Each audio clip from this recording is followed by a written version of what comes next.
Hello friends, कैसे हैं आप सभी। उम्मीद करता हूँ सभी लोग अच्छे होंगे और आप सभी की पढ़ाई निरंतर जारी होगी अपने लक्ष्य को हासिल करने के लिए। जैसा कि पिछली क्लास में हमने जो हमारा इतिहास था, जो प्राचीन इतिहास था, जो उसके मुख्य स्रोत थे, मैंने आपको बताया था, साहित्यिक स्रोत बताए थे। मैंने कुछ लेखक के बारे में बताया जिसको हम विदेशी विवरण कहते हैं या विदेशी स्रोत कहते हैं। उसके बाद में मैंने कुछ पुरातात्विक स्रोत बताए थे जिसके अंदर सिक्के आ रहे थे, जिसके अंदर मुद्राएं आ रही थी, जिसके अंदर अभिलेख आ रहे थे, जिसके अंदर चित्रकलाएं आ रही थी, मूर्ति कलाएं आ रही थी, है ना। जिसमें यूनानी, अरबी और चीनी जो हमारे लेखक थे वो हमारे विदेशी स्रोत में आ रहे थे, जिसके बारे में हमने चर्चा करी। और जैसे कि साहित्यिक स्रोत के बारे में मैंने आपको बताया, जिस पे पुराण हमारे आ रहे थे, वेद हमारे आ रहे थे, अरण्यक हमारे आ रहे थे, जिसमें हमारा जैन धर्म आ रहा था, बौद्ध धर्म आ रहा था, हमारा रामायण, महाभारत, इनसे रिलेटेड जो हमने एक मोटा मोटा ओवरव्यू था कि इतिहास को पढ़ने के लिए हमें क्या चीज़ ज़रूरी है। तो मोटे मोटे तौर पर हमने सारी चीज़ें पढ़ ली थी, मतलब डिस्कशन कर लिया था। तो मैंने आपको जैसा कि बताया था कि आज हम उसी चीज़ के बारे में चर्चा करेंगे जिस टॉपिक के बारे में हमने एक ओवरव्यू दिया था। जैसा आप सबको पता है कि मैंने ओवरव्यू दिया था आपको कि जो हमारे ऐतिहासिक स्रोत जो हैं, अगर मैं बात करूं आपको, जो पिछली क्लास में मैंने आपको बताया, सिर्फ एक 2-3 मिनट का टाइम लेके मैं रिवाइज कर देता हूं उसको, कि जो मेरे ऐतिहासिक स्रोत जो हैं हमारे, है ना, उसमें मैंने आपको 3 तरीके के मैंने आपको स्रोत बताए थे, जो आपको अगर ध्यान हो थोड़ा सा रिवाइज करेंगे, अपने दिमाग पर जोर डालेंगे, तो एक मैंने आपको बताया था साहित्यिक स्रोत, साहित्यिक साहित्यिक स्रोत। दूसरा मैंने आपको बताया था विदेशी स्रोत या विदेशी विवरण, इसको बोल सकते हैं, विदेशी विवरण। और एक मैंने आपको बताया था पुरातात्विक, पुरातात्विक पुरातात्विक स्रोत, पुरातात्विक स्रोत, ये मैंने आपको डिस्कस किया था। तो इसके बारे में हमने अच्छे से चर्चा करी थी कि साहित्यिक स्रोत के बारे में कौन कौन से आएंगे। धार्मिक और लौकिक मैंने आपको बताया था। लौकिक में आपके मैंने जो जो आ रहे थे उसके बारे में डिस्कशन किया। जो धार्मिक में हमारे रहे थे उसके बारे में डिस्कशन किया, है ना। ऐतिहासिक ग्रंथ क्या होते हैं, है ना, वो सब मैंने डिस्कस किया था पिछली वाली क्लास में, मोटा मोटा ओवरव्यू दिया था। और उसके बाद में जो विदेशी विवरण विवरण था हमारा, जिसमें हमारे यूनानी लेखक थे हमारे, है ना, जिसमें हमारे चीनी लेखक थे, है ना, जिसमें हमारे यूनानी लेखक थे हमारे, है ना, अरबी लेखक थे जिसमें अलबरूनी था हमारा, इब्न बतूता था हमारा, है ना। ये सारे हमने उस दिन पिछली क्लास में चर्चा की। अब इन्हीं के बारे में हम जो डिस्कस करने वाले हैं वो आगे, इनसे आगे का मतलब जो मैंने ओवरव्यू दिया उन्हीं के बारे में आज हम डिस्कस करेंगे, ध्यान रखिएगा। तो चलिए, जैसा कि आप सबको मैंने बताया, किसी व्यक्ति के बारे में, किसी समाज के बारे में, किसी क्षेत्र के बारे में जो घटना हो रही है या घटना हो चुकी हैं, घटना हो रही है उसके बारे में, जो घटना हो चुकी हैं, जो घटनाएं घट चुकी हैं, उसके बारे में जो हमारा कालक्रमिक, मतलब सेशन वाइज, ईयर वाइज जो हमारा विवरण कहलाता है, कालक्रमिक, काल के अकॉर्डिंग, कालक्रम के अकॉर्डिंग जो विवरण कहलाता है उसे हम इतिहास कहते हैं। और उसी इतिहास को जानने के लिए हमें कुछ स्रोत चाहिए। अगर मैं ये कहूं कि सन 1958 में एक घटना घटी, तो अब मैं उस घटना को कैसे पता लगाऊंगा। सिंपल सी बात है, उस घटना को पता लगाने के लिए कि उस समय क्या घटना हुई थी ऐसी, या उस समय ऐसा क्या मतलब क्या चीज़ें हुई कि जैसे उस घटना के बारे में पूरा विवरण लेने के लिए हमें कुछ स्रोत की जरूरत पड़ेगी, अर्थात मैं बोलूँ तो सोर्स की जरूरत पड़ेगी। और उन सोर्स को हम कहते हैं एक तरीके से स्रोत। और उस सोर्स के अंदर हमारे 3 टाइप थे जो मैंने अभी डिस्कस किया आपसे। अब इन्हीं के बारे में हम पढ़ने वाले हैं। तो सबसे पहले मैं आपसे जो डिस्कस करने जा रहा हूं, सबसे पहले मैं आज डिस्कस करने जा रहा हूं आपसे पुरातात्विक स्रोत।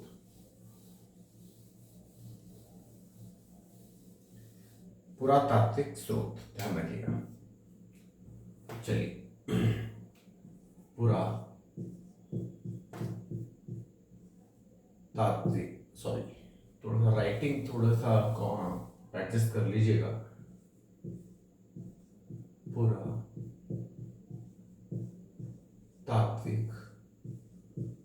स्रोत, ध्यान रखिएगा। अगर मैं पुरातात्विक स्रोत में बात करूं तो मैंने आपको बताया था पुरातात्विक स्रोत के बारे में कि हमारा इसमें क्या क्या आता है। पुरातात्विक स्रोत में सबसे पहले हमारे सिक्के आ जाते हैं, सिक्के आ जाते हैं। दूसरा हमारे पास में भवन आ जाते हैं। तीसरा हमारे पास में स्मारक आ जाते हैं। उसके बाद में हमारे पास में मूर्तियां आ जाती हैं, जैसे मैंने आपसे डिस्कस किया था पिछली क्लास में। पुरातात्विक स्रोत में ये सब मूर्ति कला है ना, चित्रकला, अभिलेख, ये सब आ जाते हैं हमारे, है ना। उसके बाद में हमारे बर्तन आ जाते हैं। बर्तन बोले तो जैसा कि ऐसा नहीं सर परात कहाँ से आएगी, चिमटा कहाँ से आएगा सर, बेलन तो था ही नहीं उस समय, मतलब प्रेजेंट में बात नहीं कर रहे हैं, उस समय के बारे में बात कर रहे हैं जिस समय में वो घटनाएं घटी। अब हो सकता है कि आज जो हम इतने बड़े बड़े यंत्रों को आज अपने किचन में यूज करते हैं वो सारे आगे चल के एक इतिहास बन जाए, लेकिन आज के जो यंत्र हैं वो पहले समय में नहीं थे। तो इसीलिए आपने सुना होगा मृत भांड एक बहुत ज्यादा देखने को मिलेगा आपको, है ना। एक पतीला आपको सुनने को मिलेगा। तो ये सारे क्या है, वही उसी टाइम के बर्तन हैं, मिट्टी के बर्तन एक तरीके से बोल सकते हैं, ठीक है। और एक आपका मैंने बताया था आपको अभिलेख, ध्यान रखिएगा, अभिलेख मैंने आपको बताया था। तो ये क्या है आपके, और भी बहुत सारे हैं, है ना, और भी बहुत सारे हैं। तो आदि मैं इस पे लिख देता हूँ एक तरीके से, ठीक है।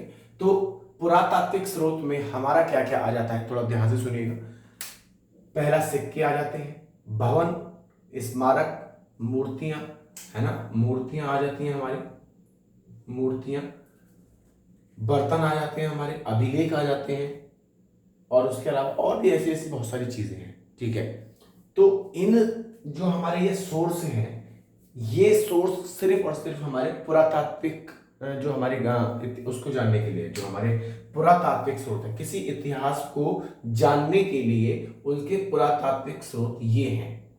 ध्यान रखिएगा, सिक्के, भवन, स्मारक, मूर्तियां, बर्तन, अभिलेख, ये सारे क्या है हमारे, ये सारे हमारे पुरातात्विक स्रोत। साहित्यिक स्रोत हम आगे पढ़ेंगे इसके बाद में, ठीक है। तो उम्मीद करता हूं आप सभी लोग साथ के साथ में इसको अच्छे से समझ रहे होंगे और नोट्स अपने अच्छे से प्रिपेयर कर रहे होंगे। अगर नोट्स आप प्रिपेयर नहीं कर रहे हो तो कोई फायदा नहीं है, ध्यान रखिएगा।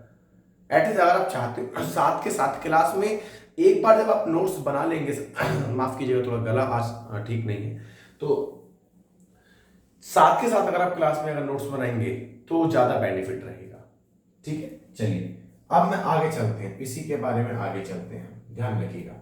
देखिए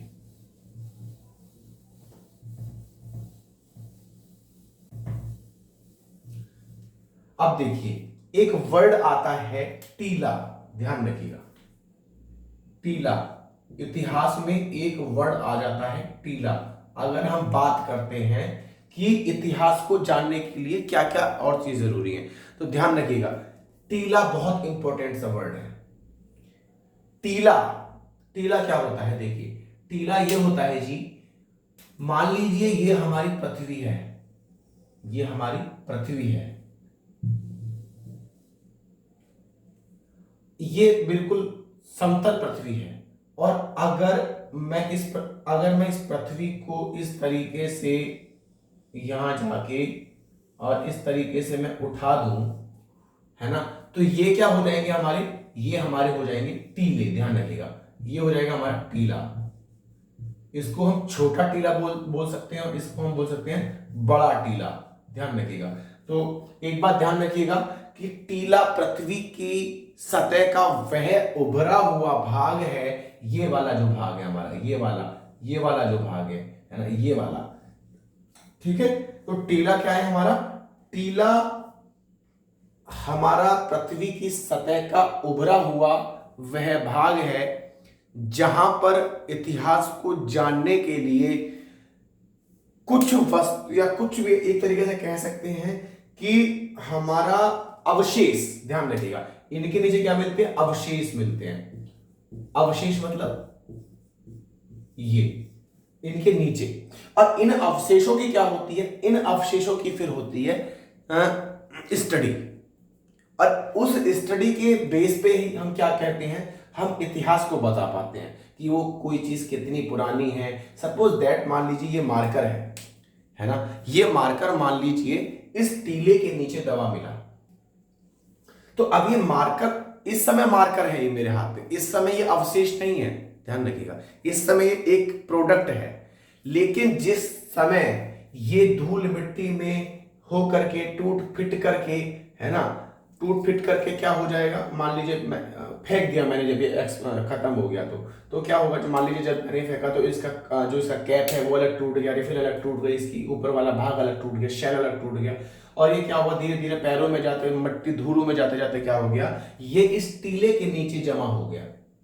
तो जब किसी ने इसकी खुदाई करी, उसको कहते हैं उत्खनन। ध्यान रखिएगा, उत्खनन करने पर, उत्खनन बहुत इंपॉर्टेंट वर्ड है इतिहास के क्षेत्र में। उत्खनन करने पर हमारा क्या हुआ? इसका कैप मिला। तो अब ये कैप क्या है?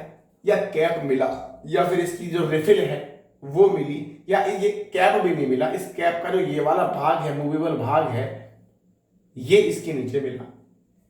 तो अब ये जो मिला है, जो पोर्शन इसका मिला है, वो हमारा क्या होगा? वो हमारा अवशेष होगा। ध्यान रखिएगा। अगर मान लीजिए कोई व्यक्ति है और व्यक्ति उस समय मर गया, उस समय उसकी किसी की मृत्यु हो गई और उसकी बॉडी को जलाया नहीं गया या कुछ भी ऐसा नहीं करा गया, और वो मान लीजिए भूकंप आने के कारण क्या हुआ कि उस समय भूकंप आया होगा, और उस समय भूकंप आने पे क्या हुआ? जो यहाँ पर जो बिल्डिंग खड़ी थी वो सारी की सारी क्या हो गई? ढह गई। और कुछ समय बाद क्या हुआ? जो मलबा था उस पृथ्वी ने क्या करा? उसी के सहारे एक उभरे हुए भाग का रूप ले लिया। तो वो जो उभरा हुआ भाग होगा वो टीला हो गया, और जो उसके अंदर 2-3 लोग रह रहे थे, अब वो भी उसी में दब के मर गए होंगे, है ना। तो जैसे ही वो दबकर जो लोग मरे थे, अब हो सकता है 50 साल पहले मरे, 60 साल पहले मरे, 100 साल पहले मरे, अब जो उनकी हड्डी मिलेंगी, हड्डी में कुछ भी मिल सकता है, हड्डी में कपाल मिल सकता है, हड्डी में आपकी कोई भी अल्ना मिल सकती है, ह्यूमरस हड्डी मिल सकती है, फीमर मिल सकती है ना, कुछ भी दांत जबड़ा मिल सकता है ना, रिब्स मिल सकती है, रिब्स का पार्ट मिल सकता है, कोई भी स्टर्नम मिल सकता है, कुछ भी मिल सकता है। अब वो जो हमें जो पार्ट मिलेंगे, जो हमें जो हड्डियां जो मिली है, कुछ भी ऐसी चीज मिली है, तो वो क्या होगा? वो अवशेष होगा। ध्यान रखिएगा, वो उस मृत व्यक्ति का अवशेष होगा। अब उसी की हम C14 स्टडी करके हम क्या पता लगा सकते हैं कितनी साल पुराना है ये, कितनी एज का है ये। तो इन्हीं सबको क्या बोलते हैं हम? इन्हीं सबको हम बोलते हैं अवशेष। तो टीला ध्यान रखिएगा, टीला मैंने आपको बता दिया कि टीला एक्चुअल में होता क्या है। तो समझ में आया? चलिए आगे बढ़ते हैं। अब प्रश्न आता है कि सर कि मतलब ये जो आप पढ़ा रहे हैं कि ऐसा ही है, या कभी खुदाई हुई भी है, या कभी ऐसी स्टडी हुई भी है कि जिससे हमें कुछ पता लग सके कि इतिहास में एक्चुअल में हुआ क्या, या किसी चीज की शुभारंभ या किसी चीज का आरंभ कैसे हुआ, ये भी तो बताओ। ये भी तो हो सकता है ना। तो कहने का अर्थ ये है कि जब मैं बात कर रहा हूं कि भाई टीला ये हो गया, अवशेष ये हो गए, उत्खनन ये हो गया, तो सर ऐसा मतलब हमें कुछ बताइए कि मतलब हमें भी पता चले कि भाई 4 दिशाएं होती हैं हमारे भारत की, पूर्व पश्चिम उत्तर दक्षिण, है ना, ईस्ट वेस्ट नॉर्थ साउथ, है ना। तो सर बताइए भाई क्या नाम है, ये हो गया हमारा, सॉरी ये हो गया हमारा नॉर्थ ईस्ट, ये हो गया हमारा ईस्ट साउथ, ये हो गया हमारा वेस्ट साउथ, ये हो गया हमारा वेस्ट नॉर्थ, है ना, पश्चिम उत्तर, उत्तर पश्चिम। तो सर ये बताओ हमें, यहाँ तो 8 9 10 दिशाएं आप बता रहे हो, यहाँ पे कभी ऐसा कुछ काम हुआ भी है? यहाँ पे जो पुरातत्ववेता हैं हमारे, है ना, जो रिसर्चर हैं, उन्होंने कुछ ऐसा बताया भी है कि कुछ मिला या नहीं मिला? तो उसी के बारे में चर्चा करने जा रहे हैं हम, ध्यान रखिएगा। चलिए देखिए, एक आता है पश्चिमोत्तर, ध्यान रखिएगा, पश्चिमोत्तर, पश्चिमोत्तर, पश्चिमोत्तर कहां पड़ेगा जी? अभी मैंने आपको बताया था पश्चिमोत्तर। पश्चिमोत्तर इलाके की ये वाला जो आपका पार्ट है, ये वाला जो ये आप देख रहे हैं ना, आप जो आपका इंडिया वाला, ये वाला जो आपका पार्ट है, ध्यान रखिएगा, ये वाला पश्चिम, ये पश्चिम और ये उत्तर है ना, पश्चिम उत्तर वाला जो पार्ट है हमारा, है ना। यहां से हमें क्या पता चला, जब खुदाई हुई इस जगह की, तो ये पता चला कि कुछ अवशेष मिले, यहां पर ईंटों के अवशेष मिले, या मान लीजिए कुछ ऐसा मटेरियल मिला वहां पे जहां से घरों की स्थापना हो या घर बन सकते हैं। तो एक्चुअल में हुआ क्या, जब पश्चिमोत्तर भारत की जब खुदाई हुई, जब उत्खनन हुआ, तो इससे क्या, एक एक पॉइंट में बता रहा हूं आपको, ध्यान रखिएगा, एक एक पॉइंट में आपको बता रहा हूं किस तरीके से कि सर होता क्या है। पश्चिमोत्तर में जब उत्खनन हुआ तो क्या हुआ, यहां से हमें पता चला नगरों के बारे में, यहां से हमें पता चलता है नगरों के बारे में कि यहां से सर नगर हुए जी, नगर की स्थापना हुई। अब बोलेंगे सर नगर, चलो जी हमने मान लिया सर ईंट मिल गई होगी, राइट, सपोज ईंट मिल गई होगी सर, ईंट ना मिली होगी, कुछ और मटेरियल मिल गया होगा, हो सकता है उस समय लोहे का आविष्कार हो गया हो, तो लेंटरों में सरिया पड़ने लगा हो, तो सर हो सकता है आपको किसी सरिये का आयरन का टुकड़ा मिल गया होगा, है ना। ऐसा भी हो सकता है सर कुछ ना मिला हो, तो जो वस्तुएं वहां उस टाइम पे यूज होती थी वो मिल गई होंगी। तो कहने का मतलब है उत्खनन में बहुत सारी चीजें मिली, जिसके आधार पे ये पता लगाया गया, ये स्टडी करके ये पता लगाया गया कि जो पश्चिमोत्तर वाले नगर हैं उनकी स्थापना 2500 वर्ष पूर्व हो चुकी थी, 2500 वर्ष पूर्व हो चुकी थी, ध्यान रखिए 2500 ईसा पूर्व, 2500 ईसा पूर्व हो चुकी थी। अब बोलेंगे सर ये कैसे पता लग सकता है सर, कि कोई कैसे बता देगा, कोई अंतर्यामी थोड़ी है कि भाई किसी ने ईंट ले ली अपनी, मैं मानता हूं कि सर मैंने ये बोतल ले ली, सर बताइए ये कब की है। तो ऐसा नहीं ना, मैं ऐसे नहीं बता सकता ना कि ये बोतल अच्छी, ये बोतल 10 दिसंबर को आई थी, 20 दिसंबर को, ऐसे नहीं बता सकता मैं। एक पद्धति होती है C14 कार्बन डेटिंग, ध्यान रखिएगा, कार्बन डेटिंग मैंने आपको बताया था, C14 है ना, कार्बन डेटिंग होती है C14। इससे क्या पता लगाते हैं, एक्चुअल में क्या है, ये पद्धति या ये विधि हमारी यूज होती है जब हमें किसी भी अवशेष की आयु का पता लगाना होता है कि वो कितनी पुरानी है, वो किस काल की बनी हुई है, वहां पे हम यूज करते हैं C14 कार्बन डेटिंग। ध्यान रखिएगा, समझ में आया। तो ये ध्यान रखिएगा पश्चिमोत्तर नगर में क्या हुआ, हमारा 2500 वर्ष पहले नगरों की स्थापना हुई, ये हमें पता चला। आगे चलिए जी, आगे पता करते हैं। और जब यहां पे उत्खनन हुआ, खुदाई हुई, तो गंगा की घाटी के पास, ध्यान रखिएगा, गंगा की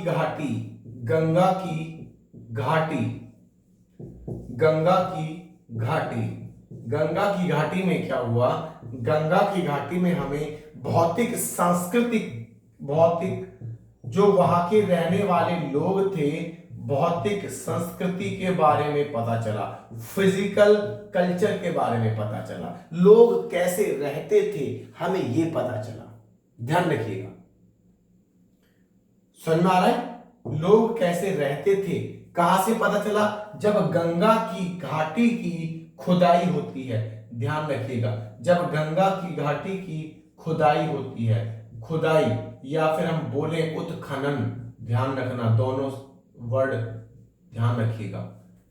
गंगा की घाटी की जब खुदाई की गई तो हमें यह पता चला कि वहां की भौतिक संस्कृति कैसी है, या भौतिक संस्कृति के विषय में हमें जानकारी मिलती है। और क्या मिलती है, हमें वहां के सामाजिक तौर तरीके के बारे में पता चलता है, सामाजिक संरचना कह सकते हैं कि वहां का समाज कैसा रहा होगा। ध्यान रखिएगा, वहां का, देखिए इतिहास का सिर्फ अनुमान लगाते हैं, ध्यान रखिएगा, मैं आपको बता दे रहा हूं, एग्जैक्ट कोई नहीं बताता, रहे होंगे, सिक्के चलाए होंगे, ऐसा प्रतीत होता है ना। मैक्सिमम क्या होता है, सिर्फ एक अंदाजा लगाया जाता है।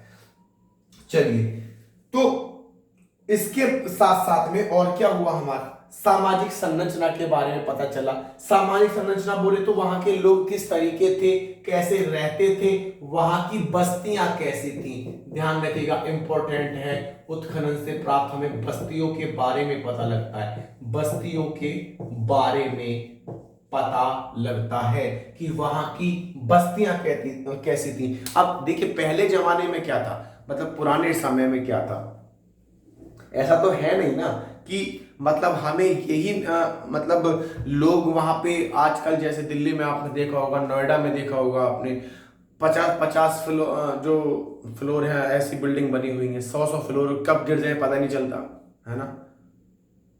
अगर आप शहरों में भी देखोगे तो कम से कम 3-4 मंजिल तो बने ही होते हैं, 2-2 3-3 मंजिल तो बने ही होते हैं डेवलप्ड एरिया में। लेकिन पहले ऐसा नहीं था, पहले ऐसा नहीं था कि आपको 2 BHK प्रोवाइड करा देते हैं, आपको 4 BHK प्रोवाइड करा देते हैं, ऐसा नहीं था पहले।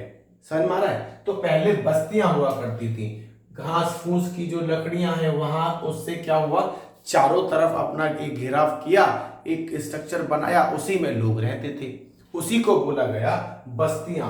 तो गंगा की घाटी के पास जो लोग रहते थे उनकी सामाजिक संरचना जो थी वो बारे में, उसके बारे में पता लगा, और जो हमारी बस्तियां थी उसके बारे में भी पता लगा। ये ध्यान रखिएगा, आवश्यक जरूर ध्यान रखिएगा, है ना। और दूसरी चीज क्या पता चलती है हमारी, दूसरी चीज हमें ये पता चलती है कि मृद भांड कैसे थे। ध्यान रखिएगा, मृद भांड मतलब ये भी पता चला कि हमें वो लोग मृद भांड का उपयोग करते थे।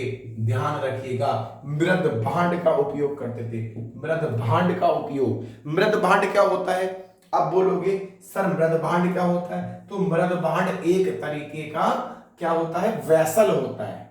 ध्यान रखिएगा, वैसल, मृद भांड एक तरीके का क्या होता है, वैसल होता है। और मृद भांड भी हमारे, अगर ध्यान रखिएगा ये बुक्स में आपको नहीं मिलेगा, मैं बता रहा हूं, मृद भांड भी हमारे 3 तरीके के होते हैं। एक होता है हमारा मिट्टी का मृद भांड, पॉटरी आपने नाम सुना होगा, पॉटरी, पॉटरी, पॉट जो होता है हमारा उस टाइप से होता है ना, पॉट मृद भांड।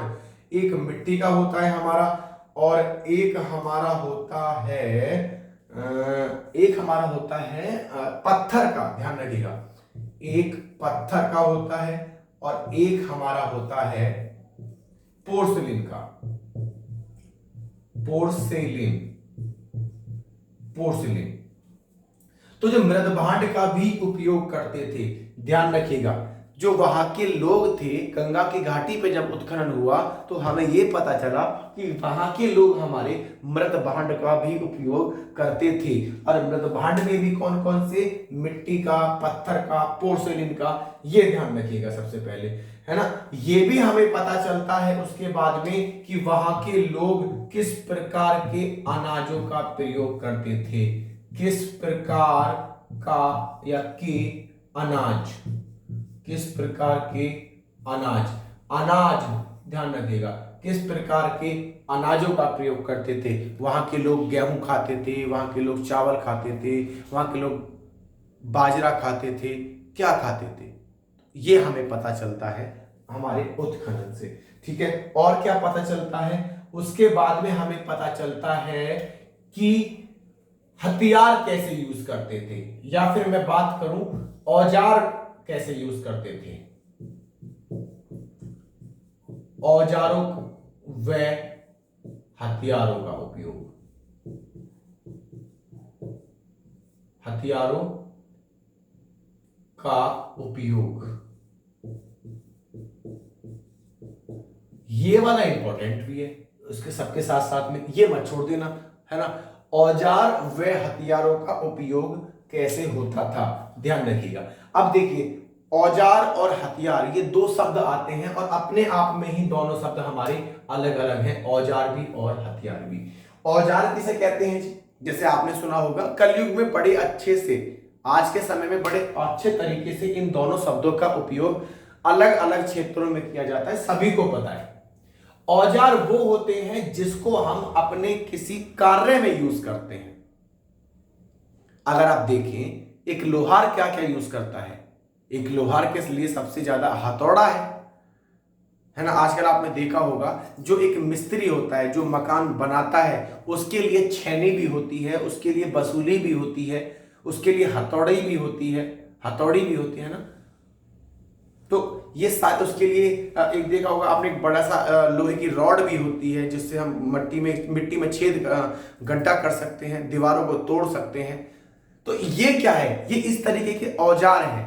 और हथियार क्या है, हथियार जैसे आजकल आपने देखा होगा राइफल हो गई, AK-47 हो गया, पिस्टन हो गई, गन हो गया, है ना। ये सारे क्या है, भाला हो गया, है ना, तीर कमान हो गया। तो ये सारे क्या है, ये सारे हथियार हैं। तो ध्यान रखिएगा, औजारों का प्रयोग वहां होता है जहां पर व्यक्ति अपने कार्य के लिए यूज करता है, किसी को क्षति पहुंचाने के लिए यूज नहीं करता है ना। आज के समय में बात अलग है कि अगर किसी घर में लड़ाई हो रही है और वहां पे कोई औजार उपलब्ध है तो औजार कोई हथियार बना देता है। लेकिन औजारों और हथियारों को अलग अलग परिभाषित किया गया है। औजार होते हैं कि किसी के काम में यूज हो रहा है, और हथियार होते हैं किसी चीज का शिकार करने के लिए, किसी को मारने के लिए। जैसे आपने सुना हो आदि मानव के समय में भाला यूज करते थे, है ना, भाला यूज करते थे लोग। जो पत्थर की नुकीली रॉडों को यूज करते थे, किस लिए, उस समय मांस, जो आदि मानव थे वो मांस खाते थे, कंदमूल फल खाते थे, और उनको रक्षा भी करनी होती थी, है ना। अब फलों को तोड़ने के लिए, फलों को काटने के लिए तो औजारों का उपयोग करना पड़ेगा। लेकिन कोई रात को जानवर आना जाए, कोई रात को जानवर उन पर हमला ना कर दे, तो इसलिए उनको हथियारों का उपयोग करना पड़ता था। और हथियार भी वो अपने बनाते थे, पर्सनल हथियार बनाते थे, पत्थरों से बनाते थे, हड्डियों से बनाते थे, है ना, नुकीली रॉड बनाते थे, नुकीले छुरे बनाते थे। इतिहास में आपने पढ़ा होगा अच्छे से, आदि मानव काल पढ़ा होगा आपने। तो ध्यान रखिएगा, हमें जो उत्खनन से हमें यह भी पता चलता है कि वहां के लोग किस तरीके से औजारों और हथियारों का उपयोग करते थे। ध्यान रखिएगा। तो ये आप एक बार स्क्रीनशॉट ले लीजिए, थोड़ा मैं फिर बताता हूं आगे।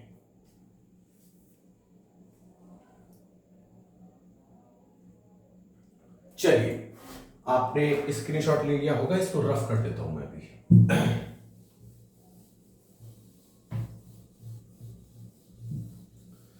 चलिए आगे चलते हैं।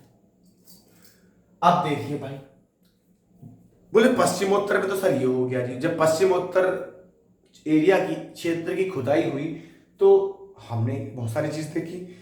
वहां के लोग रहते कैसे थे, है ना, वहां के लोगों की भौतिक संस्कृति क्या थी, वहां के लोग मृद भांड यूज करते थे, है ना, वहां के लोग अनाज कैसा खाते थे, वहां के लोग क्या नाम है, औजार कैसा यूज करते थे,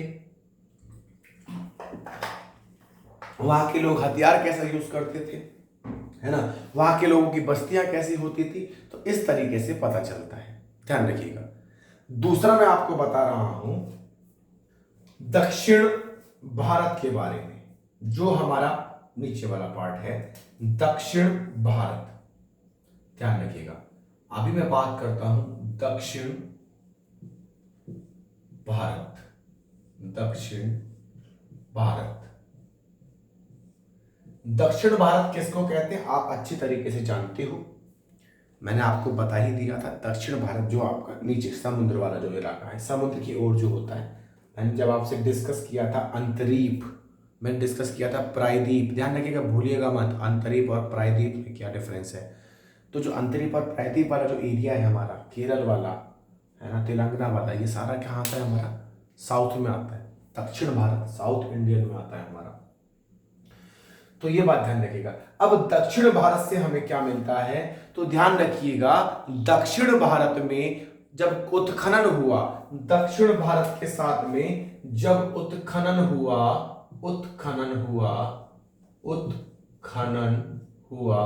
तो दक्षिण भारत में उत्खनन के साथ साथ में क्या क्या मिलता है।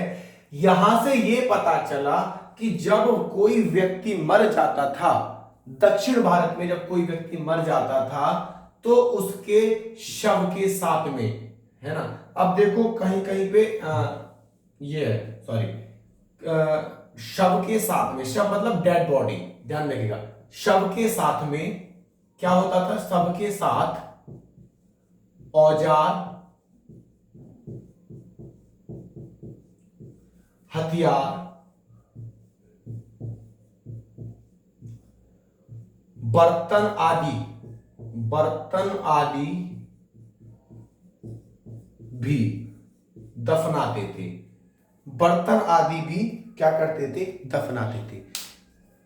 दक्षिण भारत के उत्खनन से हमें पता चलता है कि जब कोई व्यक्ति मर जाता था और उस व्यक्ति को लोग दफनाने के लिए ले जाते थे, तो वो ऐसा नहीं है कि उस कब्र में सिर्फ उसी व्यक्ति को दफन करते थे। यह भी पता चलता है हमें वहां से कि सबके साथ में वो लोग औजार भी, हथियार भी और बर्तन जैसी वस्तुओं को भी उसके साथ में दफना देते थे।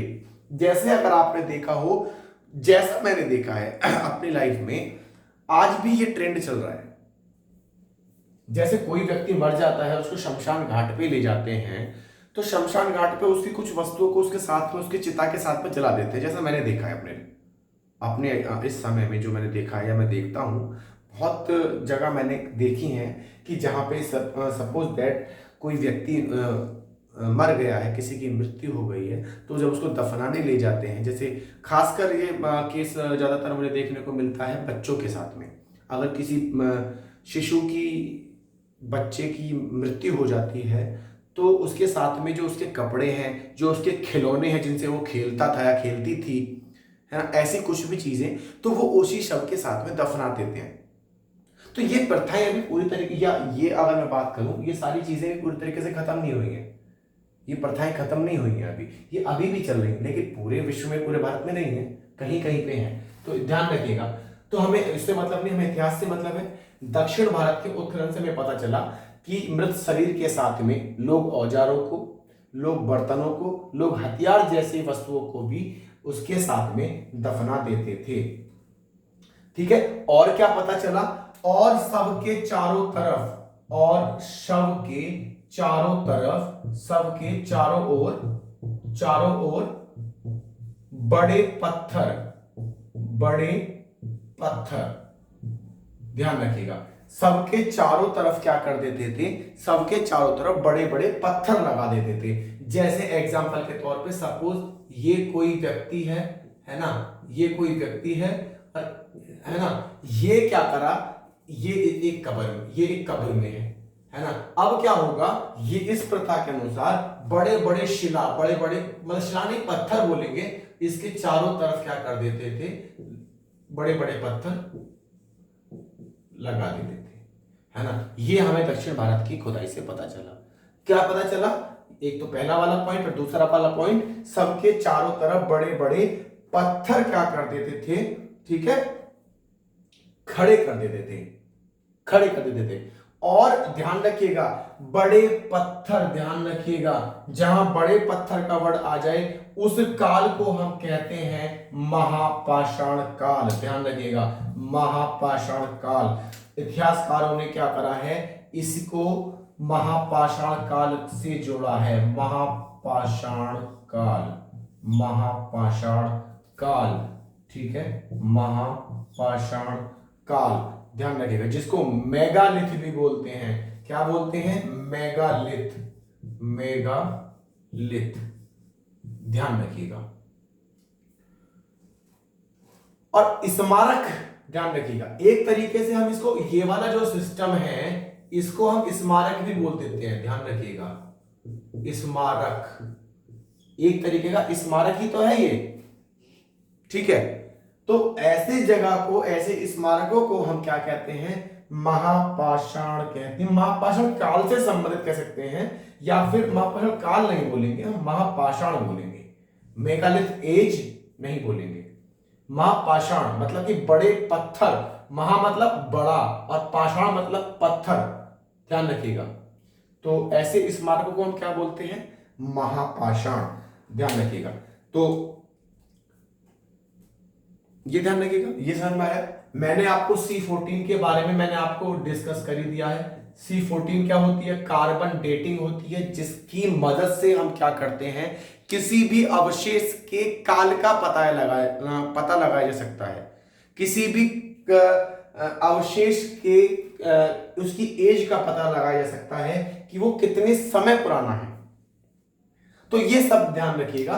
पश्चिमोत्तर भारत में मैंने क्या क्या बताया, लोगों का रहन सहन, क्या खाते थे, क्या पहनते थे, है ना, किस तरीके से रहते थे, क्या क्या यूज करते थे, औजार हथियार क्या क्या यूज करते थे, मृत भांड कैसे यूज करते थे, वो सब पता लगा। कहां से? पश्चिमोत्तर वाले भाग से। अब जो हमारा दक्षिण वाला पार्ट है, भारत का निचला वाला पार्ट है, साउथ वाला, वहां से हमें मेन चीज हमारा क्या पता चलती है, सबके साथ में औजार हथियार बर्तन जैसी वस्तुओं को दफना देते थे और सबके चारों तरफ बड़े बड़े पत्थरों को लगा देते थे, जिसको हम बोलते हैं महापाषाण या मेगालिथ। और ध्यान रखिएगा, ठीक है। और जब हमने राजस्थान और कश्मीर जैसे इलाकों का उत्खनन किया, कार्बन डेटिंग की, मैं इसको रफ कर दे रहा हूं, ध्यान रखिएगा, शायद आपने नोट कर लिया होगा, मैं इसको रफ कर दे रहा हूं अभी, ठीक है। जब इतिहासकारों ने, पुरातत्ववेदाओं ने क्या किया है ना, उत्खनन कर्ताओं ने जब राजस्थान और कश्मीर वाले इलाके का, राजस्थान और कश्मीर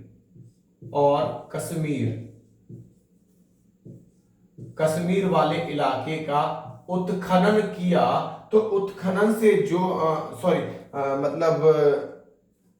मतलब ये कह सकते हैं कि जब हमने कार्बन डेटिंग की एक तरीके से, है ना, कार्बन डेटिंग हम करते हैं इस इलाके की, है ना, कार्बन डेटिंग करते हैं, तो इससे पता चलता है कि वहां जो कृषि 6000 से 7000 ईसा पूर्व, 7000 ईसा पूर्व क्या हुआ था, वहां पे कृषि का प्रचलन मतलब स्टार्ट हो गया था, कृषि का प्रचलन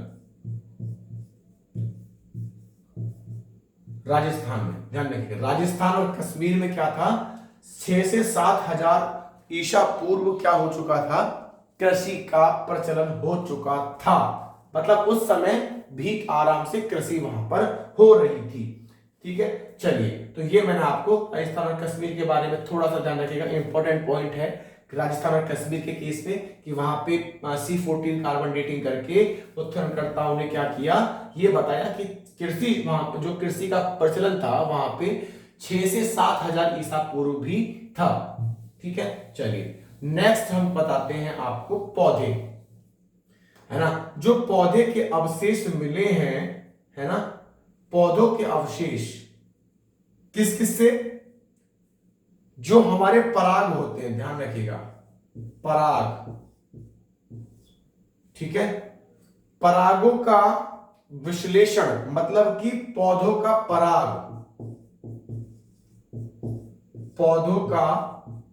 पराग, इसका हम क्या कर सकते हैं, इसका हम विश्लेषण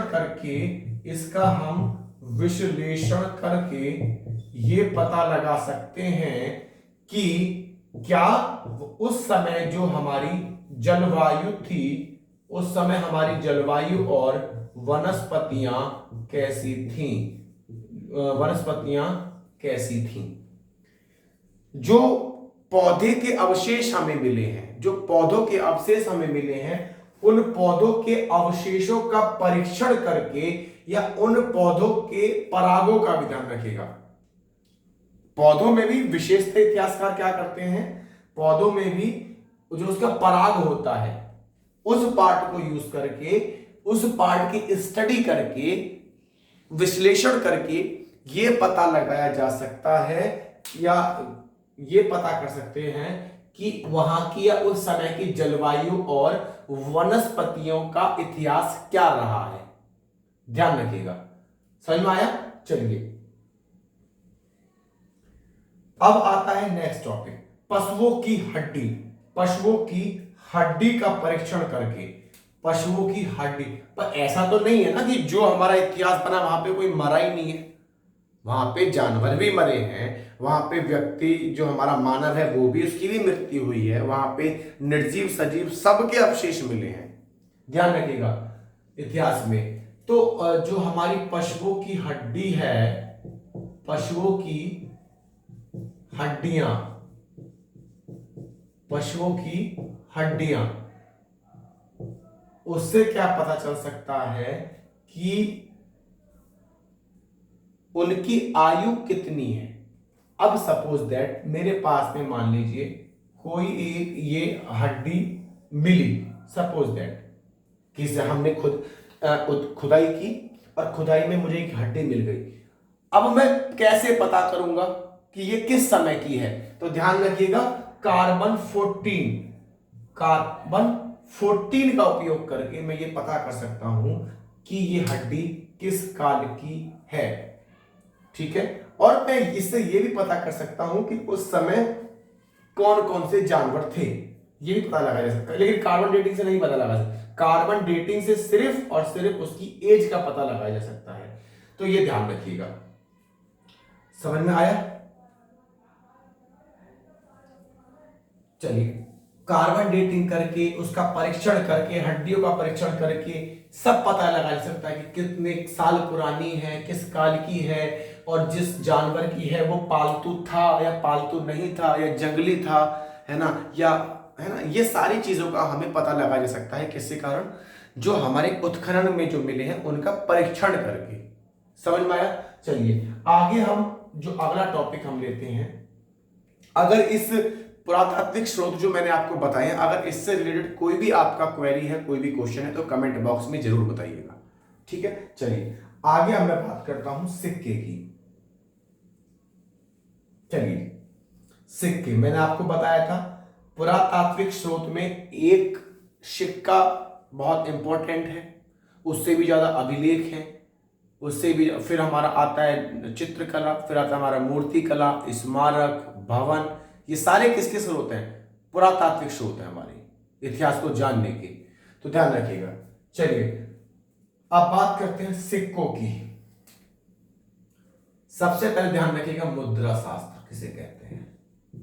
मुद्रा शास्त्र। मुद्रा शास्त्र किसे कहते हैं?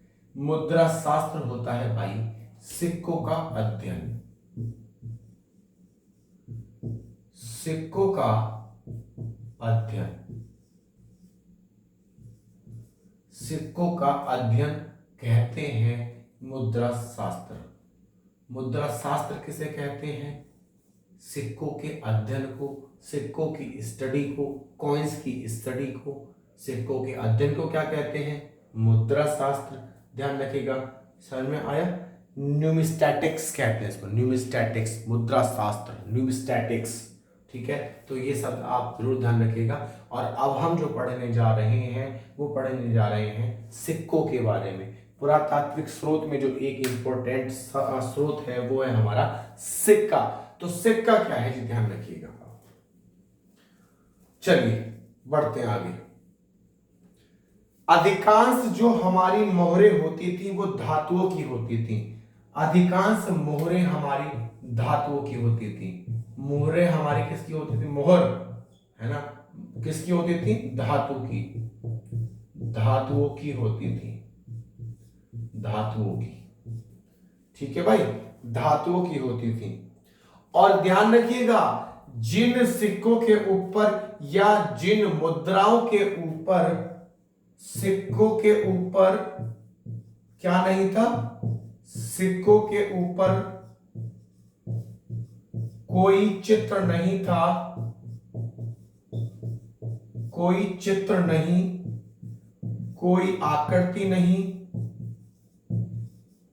कोई आकृति नहीं, उसको ध्यान रखिएगा, उसको हम बोलते हैं आहत सिक्के या पंच मार्क। ध्यान रखिएगा, क्या बोलते हैं उसको? उसको बोलते हैं हम पंच मार्क, या फिर हम बोलते हैं उसको आहत सिक्के। क्या बोलते हैं उसको? आहत सिक्के, आहत सिक्के, आहत सिक्के या पंच मार्क। ऐसे सिक्के जिनके ऊपर कोई भी किसी भी तरीके की बनावट नहीं होती, किसी भी तरीके की आकृति या किसी भी तरीके का चित्र नहीं होता, ऐसे सिक्कों को पंचमार्क या आहत सिक्के कहा जाता था। समझ में आया? चलिए आगे चलते हैं। जब भारत के क्षेत्र की या भारत में अलग अलग क्षेत्रों की जो खुदाई हुई, वहां से हमें ये पता चलता है कि उस समय जो सिक्के हुआ करते थे या जो सिक्के प्रचलन में थे, है ना, उनके साथ साथ में खुदाई से हमें धातुओं के बारे में भी पता चला। तांबे, सोने, चांदी, ये सब मिलता है हमें, ध्यान रखिएगा। ठीक है, जब हमारे क्या क्या मिला हमें इसमें हमें मिला तांबा, दूसरा हमें मिलता है इसमें चांदी, ठीक है, तीसरा हमें मिलता है इसमें सोना, एक होता है हमारा भाई शीशे के सिक्के, शीशे के सिक्के भी चलते थे, शीशे के सिक्के, शीशे के सिक्कों के साथ में ध्यान रखिएगा इनके सांचे भी मिले हैं, शीशे के सिक्के बनाने के सांचे भी मिले हैं, ध्यान रखिएगा, इंपॉर्टेंट वर्ड है। और इनमें जो सांचे हैं, ये वाले, ये जो सांचे हैं, ये अधिकांश हमारे किस काल के हैं? कुषाण काल के। अधिकांश हमारे कुषाण काल के हैं। अभी आगे पढ़ेंगे कुषाण काल, ये सब पढ़ेंगे, अधिकांश कुषाण काल के। जब काल के बारे में पढ़ेंगे तो उसके बारे में पढ़ेंगे, है ना। पाषाण काल, नवपाषाण काल, महापाषाण काल, कुषाण, ये सब पढ़ेंगे आगे, ध्यान रखिएगा, है। अधिकांश सिक्के जो है हमारे वो कुषाण काल के हैं, ध्यान रखिएगा।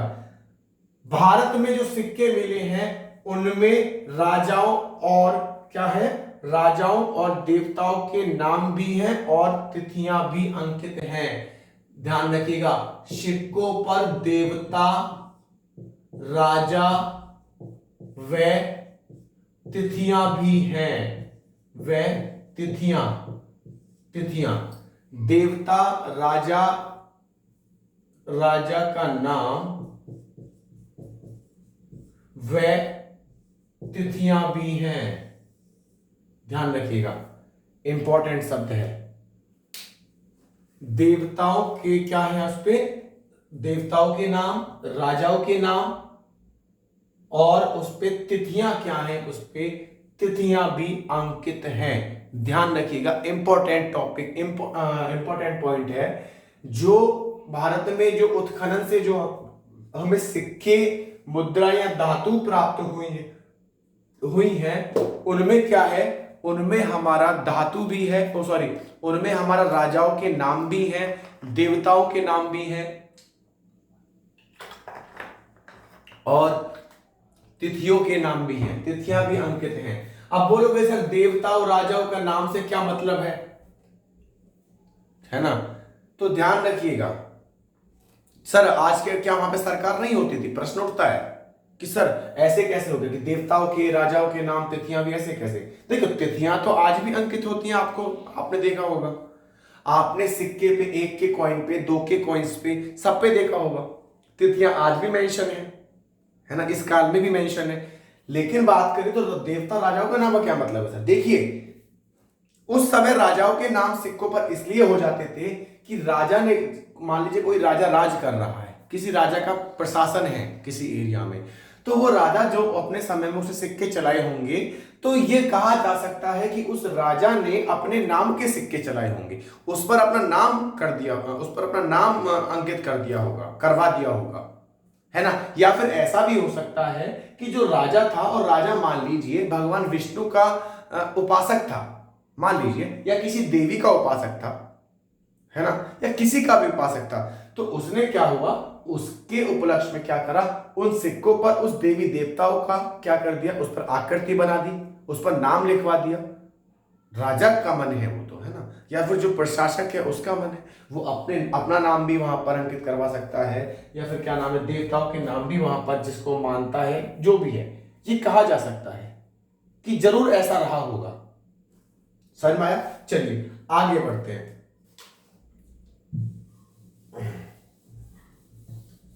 अब आता है हमारा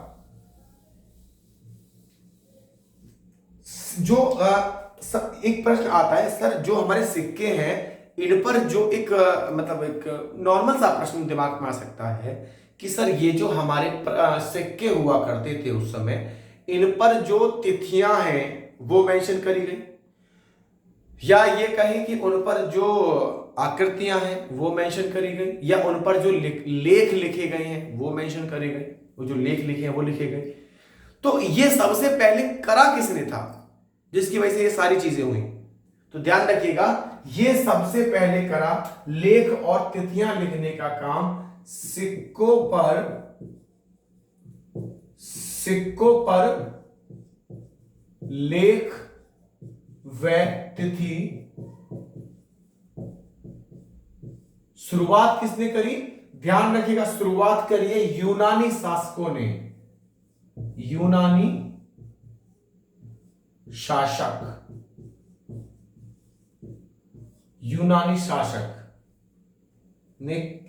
शासक ने शुरुआत की। यूनानी शासकों ने इसकी शुरुआत की। चलिए आगे बढ़ते हैं। अब एक प्रश्न आता है, चलो जी इस प्रश्न का हल हो गया कि सर सिक्कों पर जो लेख लिखने की और जो तिथियां अंकित करने की शुरुआत थी वो किसने करी? कि सर यूनानी शासकों ने करी। तो अब प्रश्न आता है सर, चलो जी मान ली ये बात भी आपकी, तो अब दूसरा प्रश्न हमारा ये है कि जो आपके सिक्के की आप जो इतनी सारी बातें कर रहे हैं बड़ी बड़ी कि भाई सिक्के वो और सिक्के वो, है ना, राजाओं के नाम, देवताओं के नाम, सब ये सारी चीजें, सर इनका कुछ उपयोग भी था उस समय या सिर्फ नॉर्मली यूज होता था? बस राजा ने बस अपने नाम के सिक्के प्रचलित कर दिए, राजा ने अपने नाम के सिक्के प्रचलन में ला दिए, या किसी ने कोई भी सिक्का प्रचलन में ला दिया, ऐसा कुछ था? या तिथियां डाल के ही चला गया? सर उसका यूज भी तो होगा। तो देखिए सिक्कों का यूज क्या क्या था। सिक्कों का यूज दान दक्षिणा में था। दान दक्षिणा में। एक दूसरा आता है, और किसमें था सर? भाई दान दक्षिणा में तो हम आज भी करते हैं, है ना। दूसरा क्या था? दूसरा था हमारा खरीद और बिक्री।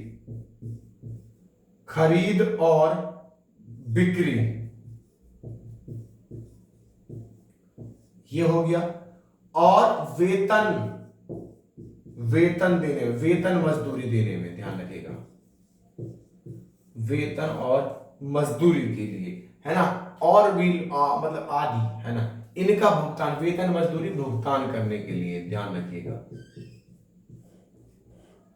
है ना। अब प्रश्न आता है सर सिक्के जो चले थे हमारे उनका यूज कहां कहां था? तो उनका यूज था भाई दान दक्षिणा देने में। अब राजा यज्ञ भी करवाता था, अश्वमेध यज्ञ भी करवाता था, बहुत सारे यज्ञ करवाता था, है ना। जरूरी नहीं है राजा ही करवाता हो, जो उस समय के लोग थे वो भी करवाते होंगे, है ना। देवी देवताओं की उपासना कराते होंगे, जो अपने कुल देवियां हैं, कुल देवता हैं, उनकी उपासक रहे होंगे, उसके लिए वो कुछ पूजा पाठ मंत्रोच्चार कराते होंगे, है ना। तो पहले जो आपका कार्य करता था, ब्राह्मण होता था या जो उपासक होता था, जो उपासना करने वाला होता था, उसको पूजा करने के लिए, मंत्रोच्चार करने के लिए जो पार्टी होती थी वो क्या करता था? उसको दान दक्षिणा देता था, जैसे हम आजकल करते हैं। कोई ब्राह्मण विवाह करा रहा है तो उसको दान दक्षिणा देना है, बस। या कोई आपके घर पे कथा हवन करा रहा है तो उसको देना है।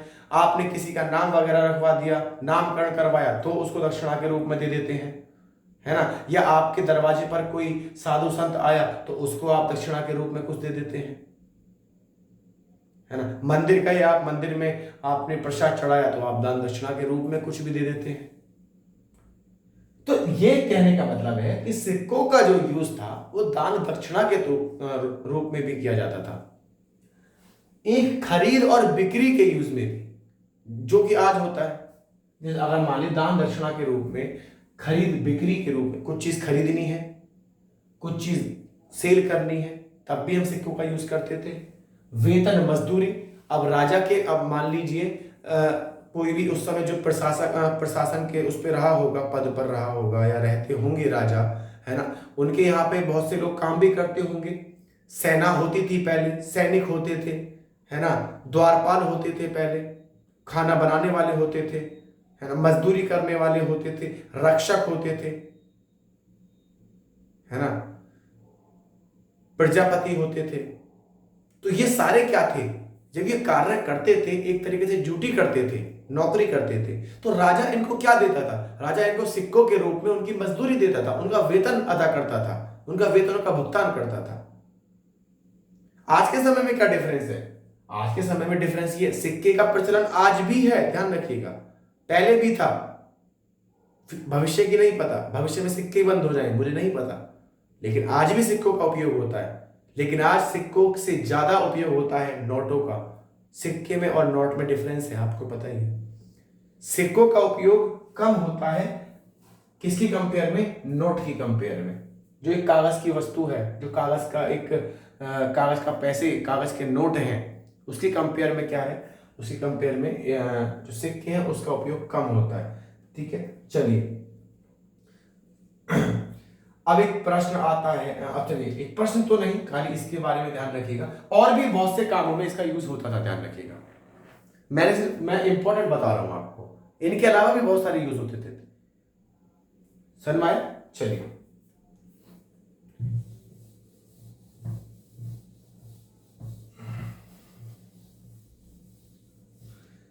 भारत की अगर मैं बात करूं, भारत की अगर मैं बात करूं तो भारत में सबसे ज्यादा सिक्के मिलते हैं मौर्योत्तर काल में। भारत में मौर्योत्तर काल में सबसे ज्यादा सिक्के, सबसे ज्यादा सिक्के, ध्यान रखिएगा, मौर्योत्तर काल में सबसे ज्यादा सिक्के मिले हैं उत्खनन के दौरान। और ये जो सिक्के हैं, ये जो सिक्के हैं किस किस के हैं? ये सिक्के सीसे के भी हैं, जो मैंने अभी आपको बताया। ये सिक्के पोटीन के भी हैं, पोटीन एक धातु होती है ना। ये सिक्के आपके तांबे के भी हैं, ये सिक्के आपके कांसे के भी हैं, है ना। ये सिक्के आपके सोने के भी हैं, ये सिक्के आपके चांदी के भी हैं।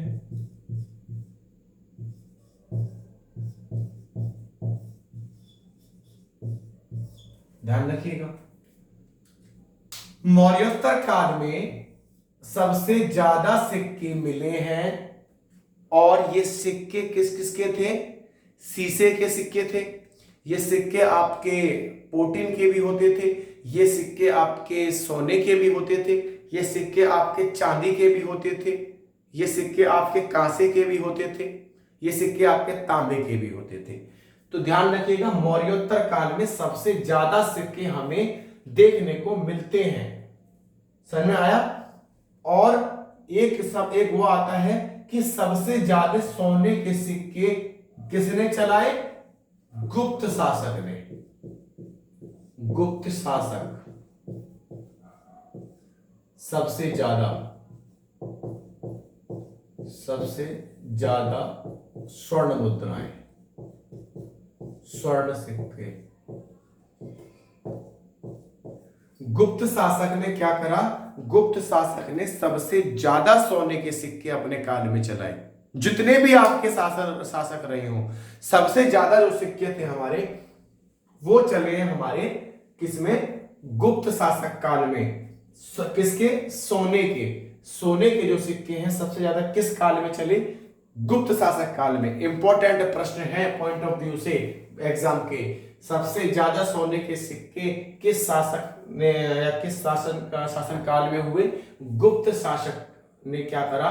सबसे ज्यादा सोने के सिक्के चलाए, है ना। और जबकि सबसे शुद्ध सोने के सिक्के किसने चलाए? सबसे शुद्ध सोने के सिक्के, इसमें मिलावट थी, अच्छा नहीं था। गुप्त शासक बहुत बदमाशी करता था, क्यों? मिलावट करता था सोने के, है ना। उसमें कुछ ना कुछ मिला देता था, कभी कुछ मिला दिया, कभी कुछ मिला दिया, प्योर नहीं था। शिकायतें आ रही थी मार्केट से उसके से, है ना। शिकायतें आएंगी तो क्या होगा, दूसरा दुकान वाला सोचेगा ना कि अरे चलो मैं ही अच्छी चीज बना के देता हूं। तो ध्यान रखिएगा, कुषाण शासक, कुषाण शासक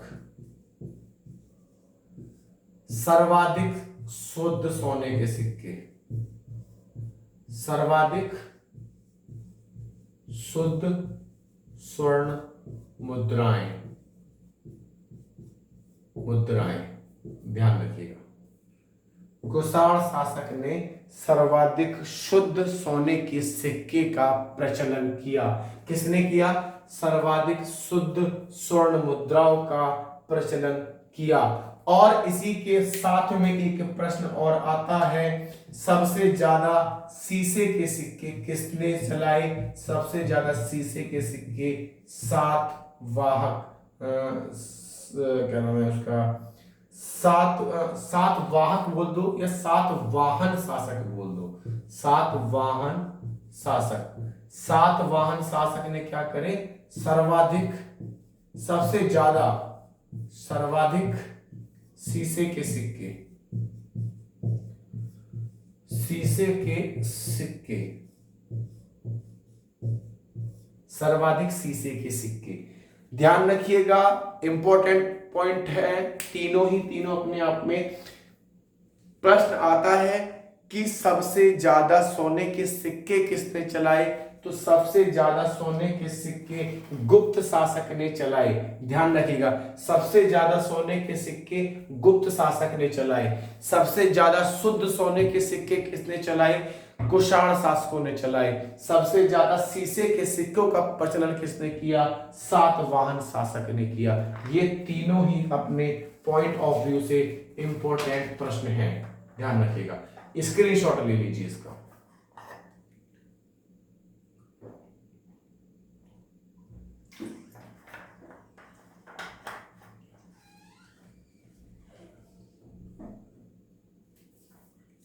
चलिए, तो ये है आपके सिक्के के बारे में। ये सिक्के की क्लास अभी तक हमने ली आज, ठीक है। तो सिक्के में हमने आज बहुत सारी चीजों को डिस्कशन किया कि सिक्के क्या होते हैं। ये क्लास मेरे अनुसार 3 क्लास से पूरी कंप्लीट हो जाएगी। इसके बाद में मैं सिर्फ 2 क्लास और लूंगा, पुरातात्विक जो हमारे सॉरी ऐतिहासिक स्रोत जो है हमारे इतिहास को जानने के, जो हमारे जिसमें हमारे पुरातात्विक स्रोत, पुरातात्विक स्रोत, साहित्यिक स्रोत और विदेशी विवरण, इन सबको 3 क्लासों में हम कंप्लीट कर देंगे। इस क्लास के बाद में आगे की 2 क्लास और होंगी। एक क्लास में कल हम अपना जो ऐतिहासिक जो हमारा अभिलेख हुआ, या मैं बोलूँ तो पुरातात्विक स्रोत और जो साहित्यिक स्रोत है वो हम खत्म कर देंगे, और उसके बाद में विदेशी विवरण जो है वो अगली क्लास में खत्म कर देंगे। पूरी 3 क्लास होंगी। देखिए, मैंने आपको फिर बताया था, मैं बताने को पूरा जितना भी आपके तीनों ऐतिहासिक स्रोत हैं वो सारा मैं एक क्लास में डिस्कस कर सकता हूं, लेकिन उसका कुछ फायदा नहीं है। धीरे धीरे चलेंगे। मैंने आपको बताया था, अभी हमारी शुरुआत है यूपीएससी की, अभी हम एक एक सीढ़ी चढ़ रहे हैं।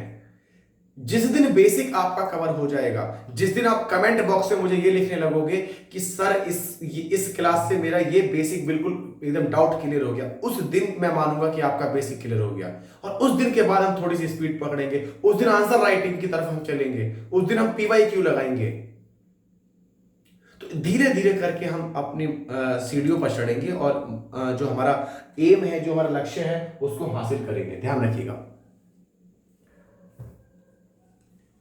तो आज मैंने आपको कुछ इंपॉर्टेंट प्रश्न बताए, पॉइंट बताए। उसके बाद में जो पुरातात्विक स्रोत के बारे में मैंने बताया कि पुरातात्विक स्रोत होते क्या हैं, कौन कौन सी जानकारी हमें मिल सकती है पुरातात्विक स्रोत से, है ना। उसके बाद में पुरातात्विक स्रोत में ही एक स्रोत है हमारा सिक्का, है ना। सिक्के के बारे में मैंने आपको बताया, बहुत सारी चीजें जानकारी मैंने आपको दी। सिक्कों पे क्या था, प्रचलन क्या था, देवी देवताओं की जो आकृति थी, तिथियां थी, वो किसने पहले अंकित की? यूनानी शासकों ने, है ना। देवी देवताओं की कैसे रही होंगी, क्यों करी होगी, क्या नाम है, उन्होंने अंकित क्यों करी होगी, उनकी आकृतियां, उनका नाम जो भी है ना। सोने के सिक्के कैसे चलाए, खुदाई से क्या क्या प्राप्त हुआ, ये सारी चीजें मैंने डिस्कस करी है आपसे। ठीक है, तो उम्मीद करता हूं आपको क्लास समझ में आई होगी। और पुरातात्विक स्रोत और सिक्के, इनसे रिलेटेड मेरे अनुसार आपकी कोई भी क्वेरी नहीं होगी। अगर इसके अलावा आपकी क्वेरी, अगर इसके बावजूद भी आपकी पुरातात्विक स्रोत और क्या बोलते हैं इसको, सिक्के के पॉइंट ऑफ व्यू से कोई भी प्रश्न है तो आप कमेंट बॉक्स में जरूर उसको बताइएगा। अगली क्लास में जरूर उसका मैं उत्तर दूंगा। ठीक है, तो जितने मैंने पॉइंट्स आपको बताए हैं ये एमसीक्यू के उससे प्रीलिम्स के एग्जाम पॉइंट ऑफ व्यू से बहुत इंपॉर्टेंट है। ठीक है, तो इसी के साथ मैं अपनी इस क्लास को आज विराम देता हूं और उम्मीद करता हूं सभी लोग अच्छे से अपनी पढ़ाई को निरंतर जारी रख रहे होंगे। धन्यवाद, थैंक यू।